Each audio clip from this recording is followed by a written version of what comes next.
नमस्कार दर्शकों, मैं ठाकुर प्रकृति मोहन आपका स्वागत करती हूं हमारे आज के कार्यक्रम स्वस्थ जीवन में। दर्शकों, जैसा कि आप लोग जानते ही हैं कि इस कार्यक्रम में हम आपके लिए लेकर आते हैं स्वास्थ्य संबंधी विभिन्न विषयों की जानकारी। और आज के हमारे इस कार्यक्रम का विषय है शीत ऋतु में जोड़ों का दर्द व बचाव। और इस विषय में जानकारी देने के लिए हमारे साथ हमारे स्टूडियो में उपस्थित है डॉक्टर शिल्पा डडवाल, जो कि वरिष्ठ आयुर्वेदिक चिकित्सा अधिकारी हैं। तो डॉक्टर साहब, आपका बहुत बहुत स्वागत है हमारे स्टूडियो में। प्रकृति। तो डॉक्टर साहब, सबसे पहले तो हम आपसे यही जानना चाहेंगे कि ये जोड़ों का दर्द है क्या, इसका अर्थ क्या है एवं इसके कारण क्या हैं?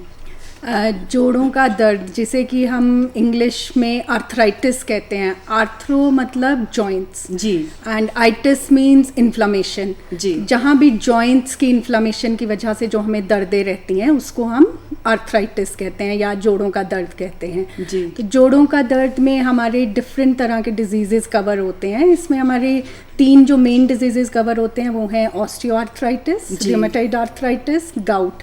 और इसके अलावा कुछ इंजरी की वजह से, लिगामेंट इंजरी है, टिश्यू इंजरी है, उनको भी इसी में लोग इंक्लूड कर लेते हैं। जी, मतलब कि यदि किसी को कोई इंजरी हुई है, कोई चोट लगी है, तो ये भी आगे चल के जोड़ों के दर्द का कारण बन सकता है। अगर आप टाइम से इंजरी को ट्रीट नहीं करते हैं तो आगे चलकर वो भी दर्द का कारण बनता है। इसका एक एग्जांपल है, लोगों को मोच आती है, वो उस टाइम उसका ज़्यादा ध्यान नहीं रखते हैं।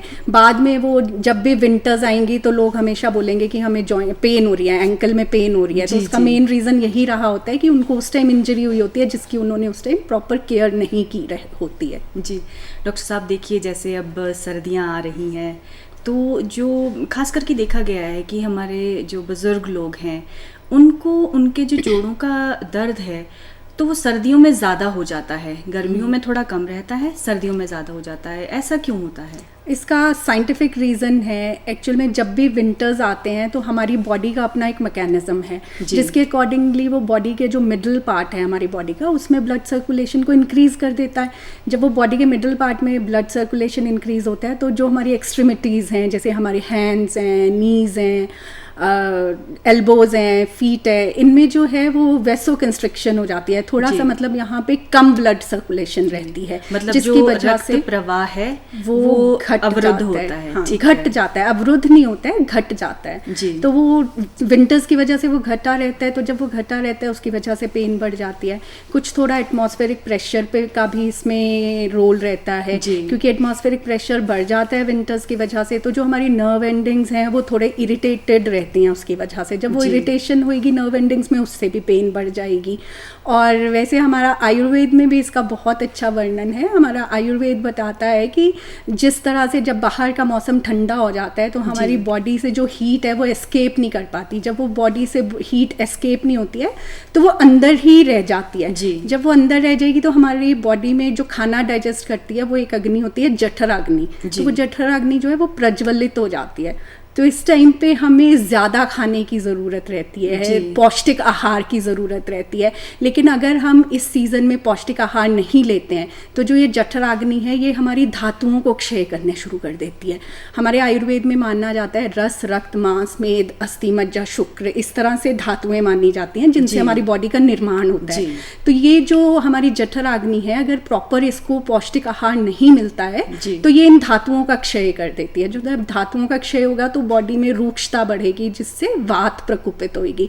और वात प्रकोपित होने का मतलब है कि हमारी जोड़ों की जो दर्दें हैं या वैसे भी बॉडी की जो दर्दें हैं वो इंक्रीज हो जाती हैं। जी, अगर डॉक्टर साहब इसे सरल भाषा में समझे तो आप मुझे बताइए कि क्या मैं सही कह रही हूँ कि हमारी जो पाचन शक्ति है वो सर्दियों में बढ़ जाती है, इसीलिए जो हमारा खाना है वो थोड़ा ज़्यादा होना चाहिए ताकि वो जो पाचन शक्ति है वो खाने को पचाने में लगे, ना कि हमारा जो शरीर है उसको खाने में लगे। बिल्कुल बिल्कुल। आयुर्वेद के हिसाब से हमें जो है इस सीज़न को हम हेमंत ऋतु मानेंगे। अब जो हमारा 15 नवंबर से लेकर 15 जनवरी तक का मौसम है इसको हम अपना हेमंत ऋतु मानते हैं।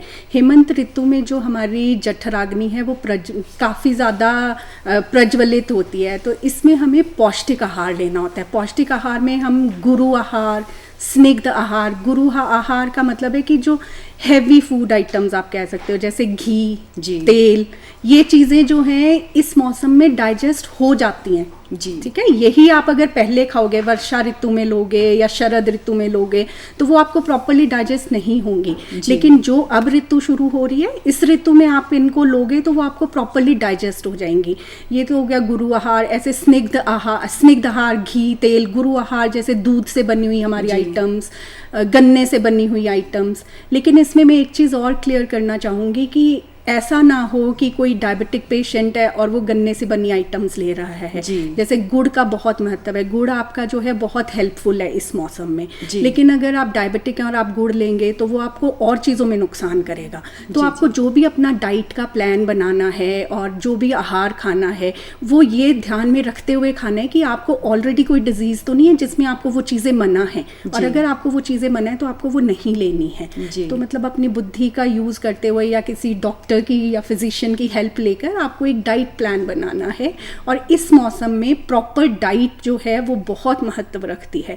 अगर आपकी डाइट प्रॉपर है, पौष्टिक आहार आप ले रहे हैं, तो जो जॉइंट पेन्स हैं वो उतनी नहीं होंगी जितनी कि अगर आप डाइट प्रॉपर नहीं ले रहे हैं तो होंगी। जी, तो आपके कहने का अर्थ है कि जैसे मान लीजिए कोई हृदय रोग से पीड़ित है या फिर उच्च रक्तचाप से पीड़ित है या फिर अन्य इस तरह के किसी रोग से पीड़ित है, तो उसको ज़रूरी नहीं है कि वो घी वाला या तेल वाला खाए ही खाए। मतलब अपना जो खान पान है उसका, जो उसके डॉक्टर ने कहा है, उसको ध्यान में रखते हुए आयुर्वेदिक जो ये हमारा खान पान है उसको भी आगे चलाए। हाँ जी, बिल्कुल। तो डॉक्टर साहब, ये तो हुई बात बुज़ुर्गों की कि बुज़ुर्गों को किस तरह से जोड़ों में दर्द होता है और किस तरह का उनको ध्यान रखना चाहिए।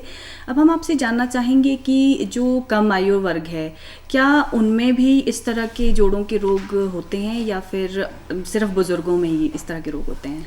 जैसे मैंने आपको पहले भी बताया कि 3 तरह के डिजीज़ेज़ हैं। तो जो हमारा ऑस्टियोआर्थराइटिस मैंने बात की थी, वो तो हमारा मोस्टली बुज़ुर्गों में ही होता है, क्योंकि ऑस्टियोआर्थराइटिस एक डिजीज़ है जो वियर एंड टियर की वजह से होता है। विद टाइम जो है, जो बॉडी में वियर एंड टियर, तो वो एज के अकॉर्डिंगली बढ़ता है। लेकिन जो हमारे बाकी के डिजीज़ेज़ हैं, अब जैसे रूमेटॉइड आर्थराइटिस है, वो एक ऑटो इम्यून डिजीज़ है। वो किसी भी एज में स्टार्ट हो जाता है और मोस्टली वो मिडल एज में ही स्टार्ट होता है। मिडल एज हो गया आपका 25 या 30 इयर्स के आसपास की एज में, और ये मोस्टली लेडीज़ में ज़्यादा होता है। वैसे जेंट्स में भी होता है, बच्चों में भी होता है, लेकिन ये मैं बता रही हूँ कि ज़्यादातर वाली बात कर रहे हैं हम। तो मिडल एज में, लेडीज़ में ज़्यादा होता है। इसी तरह से जो हमारा गाउट है, अगर हमारा खाना पीने ढंग से नहीं है, किसी की बहुत ही बैठे रहने वाली है, सिडेंट्री हैबिट्स हैं, और फिज़िकल एक्सरसाइज बिल्कुल नहीं है, और ओबीज़ है, कुछ भी इस तरह की प्रॉब्लम्स हैं, ऐसे लोगों में फिर गाउट की प्रॉब्लम होने का बहुत रहता है। गाउट मतलब आपकी बॉडी में यूरिक एसिड बढ़ जाएगा, क्योंकि फिजिकल एक्टिविटी भी नहीं है, आप बैठे रह रहे हैं, फिर आप खाना भी प्रॉपर खा रहे हैं, तो वो जो है वो यूरिक एसिड बॉडी में बढ़ा देता है। तो इस तरह से अब इसका ऐसा कुछ नहीं हम कह सकते कि ये सिर्फ जोड़ों का दर्द बुजुर्गों में होता है। बुजुर्गों में भी होता है, लेकिन ये अब जो है छोटी उम्र के लोगों में भी बहुत कॉमन होता जा रहा है, क्योंकि हम लोगों का लाइफस्टाइल भी बहुत चेंज होता जा रहा है और बहुत ख़राब होता जा रहा है। इसलिए लोगों से मैं तो कहूँगी कि प्लीज़ आयुर्वेदा की साइड आएँ। आयुर्वेदा में हमारे ऋतुचर्या, दिनचर्या मेंशन्ड है, किस दिन आपको किस तरह का पूरा आपको दिन कैसे शुरू करना है, किस तरह से आपको डाइट अपनी रखनी है, ऋतुचर्या में किस मौसम में क्या नहीं खाना है, क्या खाना है, इन सब चीज़ों का अगर लोग ध्यान रखेंगे तो धीरे मतलब इतनी जितनी ज़्यादा ये प्रॉब्लम हो गई है उसको रोका जा सकता है। देखिए डॉक्टर साहब, अभी आपने बात की थी महिलाओं की कि महिलाओं में भी ये कॉमन है, बल्कि ज़्यादा होता है। तो हम आपसे ये जानना चाहेंगे कि जैसे कहते हैं कि महिलाओं में शायद 30 या 35 की उम्र के बाद कैल्शियम की मात्रा घटने लगती है, जिससे बोन डेंसिटी कम हो जाती है। तो क्या ये भी वजह रहती है उनमें जोड़ों के दर्द की? बिल्कुल, जोड़ों के दर्द में ये भी एक बहुत मेन रीज़न रहता है कैल्शियम डेफिशिएंसी का। वैसे तो लेडीज़ में एक्चुअल में जब उनको मीनोपॉज आता है, जब आपके मेंसेस आने आने बंद हो जाते हैं। उसके बाद हमारी बॉडी में कुछ ऐसे हार्मोनल चेंजेस होते हैं जिसकी वजह से जो हम बाहर से खाने से जो कैल्शियम ले रहे हैं वो पूरा एब्जॉर्ब नहीं होता है, तो आपको बाहर से कैल्शियम लेना बहुत ज़रूरी होता है। इसीलिए कहते हैं कि मेनोपॉज की जो एज होती है उस टाइम पे आपको कैल्शियम सप्लीमेंट्स लेने बहुत ज़्यादा ज़रूरी होते हैं। और आप देखेंगे कि जिन लेडीज़ ने उस टाइम में कैल्शियम सप्लीमेंट्स नहीं लिए होते हैं ना, वो हमेशा आपको ज़्यादा कंप्लेंट करेंगी कि उनको जॉइंट्स में पेन है और इस तरह से वो आपके पास लेकर आएंगी। लेकिन वो फिर वही है कि कैटेगरीज में डिवाइड हो जाता है कि उनको अगर पेन है तो वो क्या है, वो तो फिर इन्वेस्टिगेशन से ही पता चलेगा कि OA है, RA है, गाउट है, या उनको सिंपली मेनोपॉज के टाइम पे उनको कैल्शियम डेफिशिएंसी हो गई है उसकी वजह से है। तो वो तो doctor will be a better जज। जी, तो अब हम आपसे ये जानना चाहते हैं कि जो ये रोग है जोड़ों के दर्द का, जैसे आपने बताया कि ये मतलब एक तरह का रोग नहीं होता, ये तरह तरह के रोग होते हैं ये जोड़ों का दर्द भी। तो इसके जो लक्षण है, जब ऐसा कोई लक्षण जैसे कि आपने बताया, तो लक्षण नज़र आने पे उसको क्या करना चाहिए? पहले तो मैं थोड़ा सा बताना चाहूँगी कि किस डिज़ीज़ में किस तरह के लक्षण रहते हैं। जैसे हमारा जब हम ऑस्टियोआर्थराइटिस की बात करते हैं तो ऑस्टियोआर्थराइटिस एक्चुअल में है क्या, हमारी जो बोन्स हैं, बोन्स के बाहर एक कवरिंग रहती है जिसको आर्टिकुलेट कार्टिलेज की कवरिंग कहते हैं। वो कवरिंग जो है धीरे धीरे जो है विद टाइम या बहुत हैवी फिजिकल एक्टिविटी की वजह से जो है वियर एंड टियर हो जाता है, उसमें वो टूट फूट जाती है। जब वो टूट फूट जाती है तो उसकी वजह से जो है स्मूथ फंक्शनिंग नहीं हो पाती है हमारे जॉइंट्स की, तो वो पेनफुल हो जाते हैं। तो दिस इज ऑस्टियोआर्थराइटिस, जो एक बिल्कुल हम सादी भाषा में कह सकते हैं। तो ये ज़्यादातर हमारे बुजुर्गों में, और जैसे एज ज़्यादा हो जाएगी या जो फिजिकल एक्टिविटी ज़्यादा करते हैं, सामान भार वगैरह जिनको ज़्यादा उठाना पड़ता है। आप देखो गांव के लोगों को सिर के ऊपर अपना वज़न उठा के लेके जाना पड़ता है, तो उनको नेक क्या आ जाएगी प्रॉब्लम, उनको सर्वाइकल स्पॉन्डिलाइटिस हम जिसको कहते हैं वो प्रॉब्लम आ जाती है। तो ये सारी चीज़ें, बैक एक है, लंबर्स, आजकल तो स्पॉन्डिलाइटिस आपने वर्ड सुना ही होगा, कितना कॉमन है, तो वो भी इसी में इंक्लूड हो जाता है। तो ये एक टाइप से ऑस्टियोआर्थराइटिस में आ जाएगा। उसमें आपका मोस्टली सिम्टम्स रहते हैं, जैसे पेशेंट जो है उसको सुबह उठ के स्टिफनेस होगी, लेकिन वो स्टिफनेस ना थोड़ी सी देर के लिए होगी। जॉइंट में, किसी भी जॉइंट में पेन होएगी, थोड़ा सा उसको 5 मिनट के लिए लगेगा कि मुझे स्टिफनेस है, फिर वो मूवमेंट करेगा जब पेशेंट, तो उसको लगता है कि अब मैं थोड़ा सा पहले से ठीक हूँ। और इसमें कोई जॉइंट्स का ऐसे नहीं रहता है कि किस जॉइंट में, ये कहीं भी हो सकती है, हाथों में हो सकती है, गर्दन में हो सकती है, पीठ में हो सकती है, मतलब कि किसी भी जोड़ में, किसी भी जोड़ में समय अकड़न रह सकती है। हाँ, लेकिन ये अकड़न काफ़ी कम समय के लिए रहती है। जब आप थोड़ा सा मूवमेंट करोगे तो अकड़न ठीक होनी शुरू हो जाती है, लेकिन उसमें थोड़ी स्वेलिंग हो सकती है, पेन दिन भर रह सकती है। जब ऐसा कुछ आप देखेंगे तो हम मान के चलते हैं कि इसको हो सकता है ऑस्टियोआर्थराइटिस है। ऐसे में हम एक्सरेज करवाते हैं पेशेंट के, उसमें हमें देखना पड़ता है कि कितना जॉइंट पे इफेक्ट पड़ चुका है और इसको हम किस तरह से रोक सकते हैं, उसके अकॉर्डिंगली हम ट्रीटमेंट करते हैं। अब दूसरा हम लेते हैं, जैसे हमारा रूमेटॉइड आर्थराइटिस आता है, वो एक बिल्कुल डिफरेंट तरह का डिजीज़ है। वो हमारा एक ऑटो इम्यून डिजीज़ है। ऑटो इम्यून डिजीज़ मतलब हमारी बॉडी में जो इम्यूनिटी होती है वो मोस्टली बाहर के जो बाहर से कीटाणु आते हैं उनसे लड़ती है।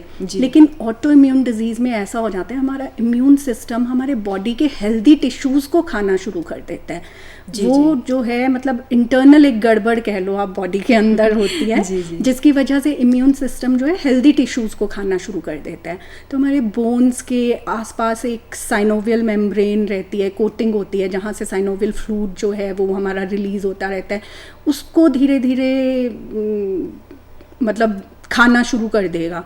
ठीक है, हमारी बॉडी के इम्यून सेल्स, उसकी वजह से क्या होता है, वो प्रॉपर फ्लूइड नहीं बॉडी में बनेगा, जिसकी वजह से अगर उसकी प्रॉपर टाइमली ट्रीटमेंट नहीं की जाए तो डिफॉर्मिटीज़ हो जाती हैं। ये तो परमानेंट डिफॉर्मिटीज़ हो जाती हैं रूमेटॉइड आर्थराइटिस की। अगर टाइमली आप ट्रीटमेंट नहीं लेते हो तो विद टाइम जो है वो आपकी परमानेंट डिफॉर्मिटीज़ आ जाती हैं। जैसे किसी लोगों में आप हाथ देखेंगे तो वो हाथों से कुछ काम नहीं, हाँ टेढ़े मेढ़े हाथ हो जाते हैं उन लोगों के, वो काम नहीं कर सकते कुछ भी। तो मतलब ये भी एक बहुत अच्छा मतलब लक्षण नहीं है, क्योंकि इसकी ट्रीटमेंट तो बिल्कुल है ही नहीं है। इसको आप क्योर नहीं कर सकते हो, ट्रीटमेंट है लेकिन क्योर नहीं कर सकते हो।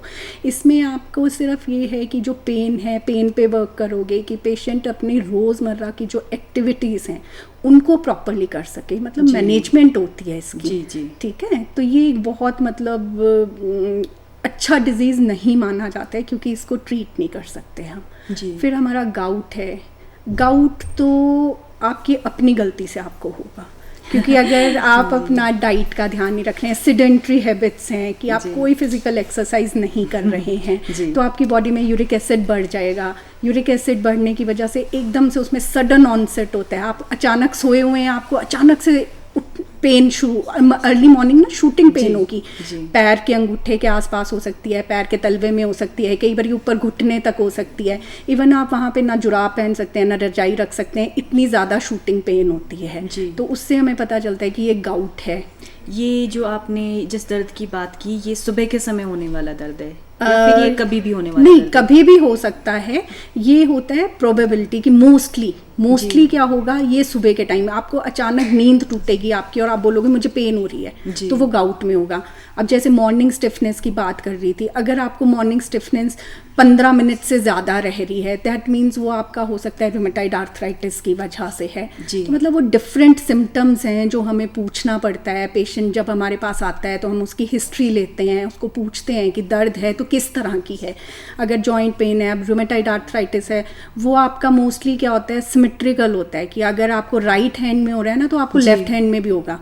आपको अगर मोस्टली स्मॉल जॉइंट्स इन्वॉल्व होते हैं, पर लार्ज जॉइंट्स भी इन्वॉल्व हो सकते हैं।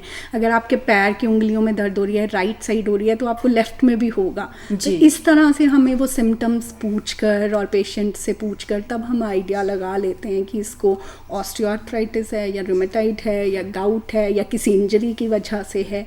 बाकी हमारी इन्वेस्टिगेशंस हैं, जैसे हम एक्सरेज करवाते हैं, ब्लड के टेस्ट करवाते हैं, तो ब्लड टेस्ट में हमारा ESR रेज्ड आएगा अगर पेशेंट का आ रहे है। NTCCP टेस्ट होता है एक, वो रेज्ड आएगा। इस तरह से CRP होता है, वो रेज्ड आएगा। तो अगर ये सब है तो हम आइडिया लगा लेते हैं कि इसको तो आ रहे है, क्योंकि ये ज़रूरी पता लगाना इसलिए ज़रूरी है कि हमारा ट्रीटमेंट उस तरह से चलता है। जब हम डिजीज़ को डायग्नोज कर पाएंगे कि ये क्या बीमारी है, जॉइंट जोड़ों में दर्द, लोग तो हमारे पास दर्द लेकर आएंगे जोड़ों में दर्द है, हमने पता लगाना है कि वो जोड़ों की दर्द किस रीज़न से है, क्योंकि उसी से फिर हम उसका इलाज कर पाएंगे ना।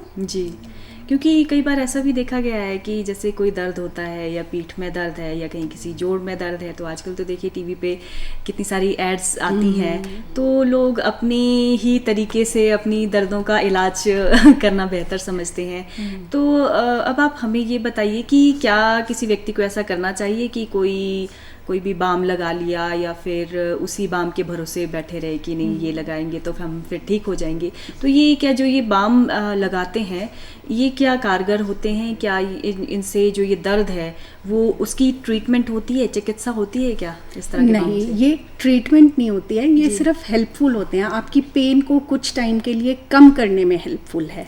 मतलब इनका इलाज नहीं है? नहीं, इलाज नहीं है, ये सिर्फ कम। लेकिन देखो, आप सबसे पहले आपको ये सोचना है आपको दर्द हुई क्यों। आपने उस दर्द को मार दिया, वो तो इलाज नहीं है ना। आपको उस बीमारी की जड़ में जाना है कि वो क्यों हुई। अगर आपको ये दर्द हुई, आपने बाम लगाया, दर्द ठीक हो गई, आप डॉक्टर के पास नहीं गए कि मैंने तो बाम लगाया था, मैं तो ठीक हो गई, लेकिन आपने उसका मेन कारण नहीं ढूंढा ना कि वो दर्द आपको हुई क्यों। बिना कारण तो बॉडी में दर्द नहीं होगी, कोई ना कोई रीज़न रहा इसीलिए दर्द हुई।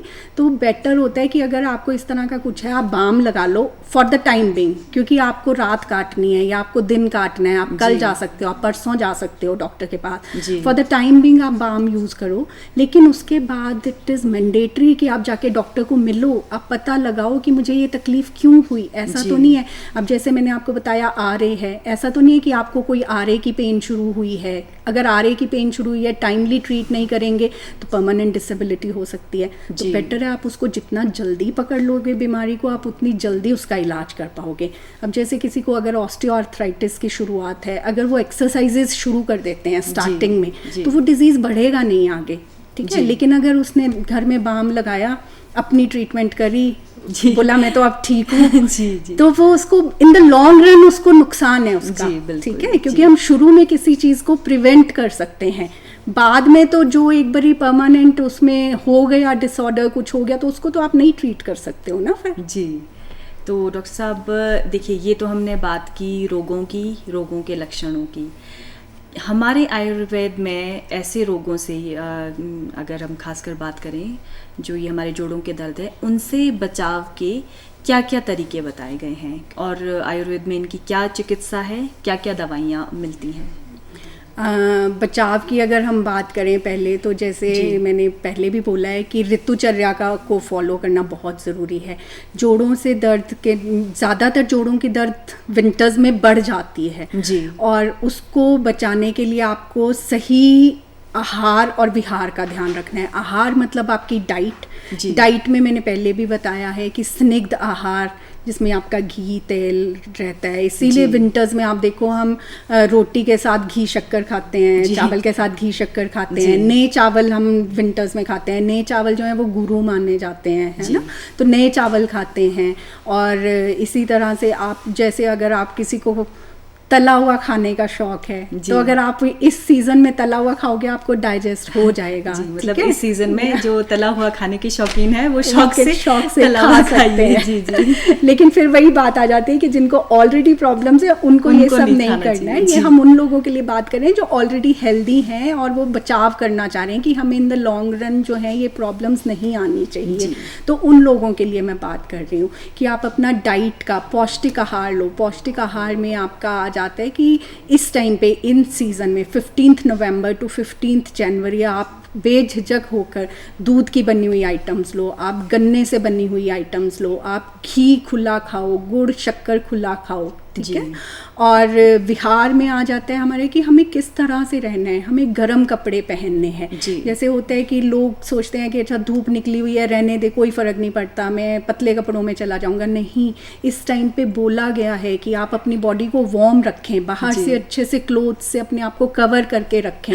तो डॉक्टर साहब क्या मैंने सही कपड़े पहने हैं सर्दी से बचने के लिए? अभी अगर देखा जाए अंदर के लिए ठीक है, लेकिन जब आप बाहर निकलेंगे तो आपको इसके ऊपर एक चीज़ और पहननी है अभी। जी है ना। तो इस तरह से जैसे आप शिमला में तो आप देखते कितने ठंडे घर हैं लोगों के, तो हमें वो गर्म उसको वार्म बना के रखना है।